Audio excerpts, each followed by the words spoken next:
भोजपुरी परंपरा के बात होखे आ ओमे भिखारी ठाकुर के रचना ना होखे तो ऊ असही फीका लागी जैसे नुनवा बिना तरकरिया।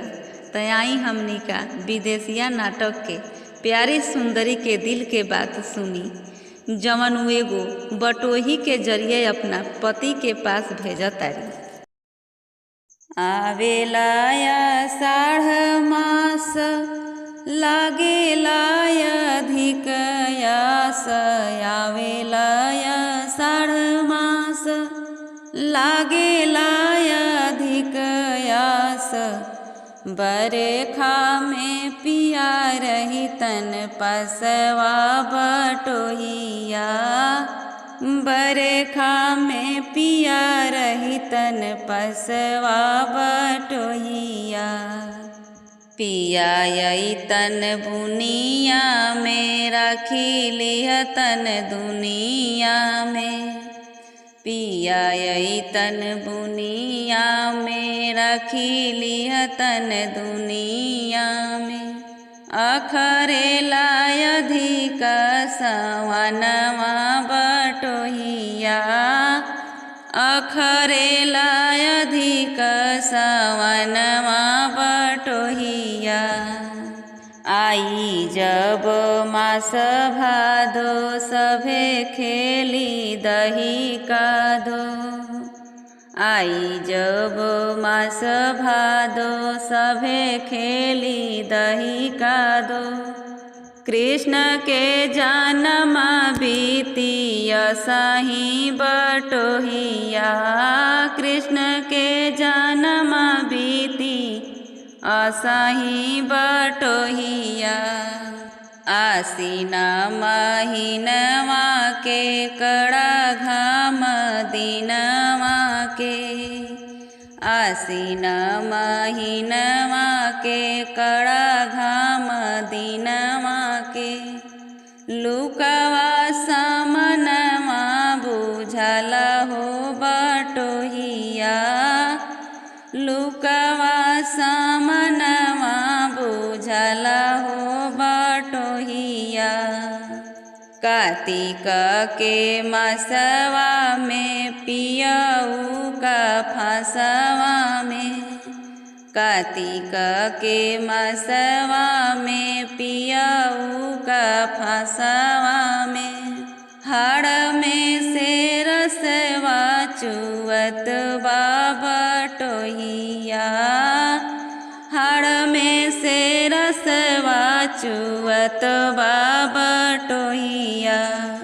अगहन पुसमा से दुख कहीं के करा से, अगहन पुसमा से दुख कहीं के करा से।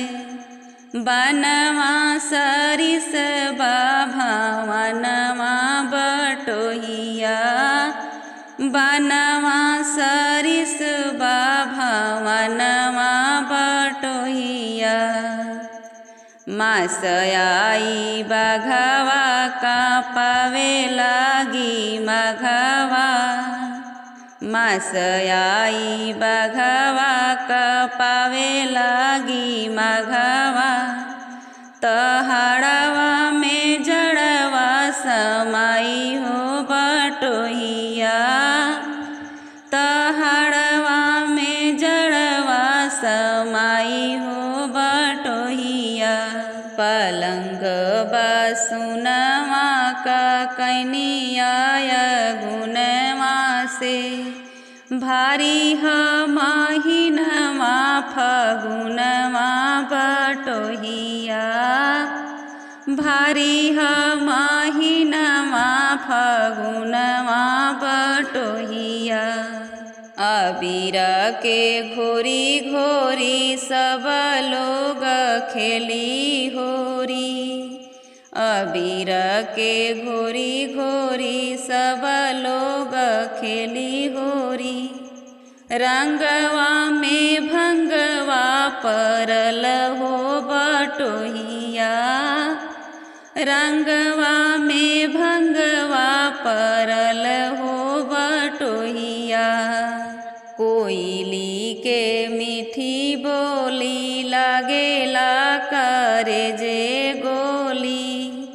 पिया बिनु भवे ना चैतवा बटोहिया, पिया बिनु भवे ना चैतवा बटोहिया।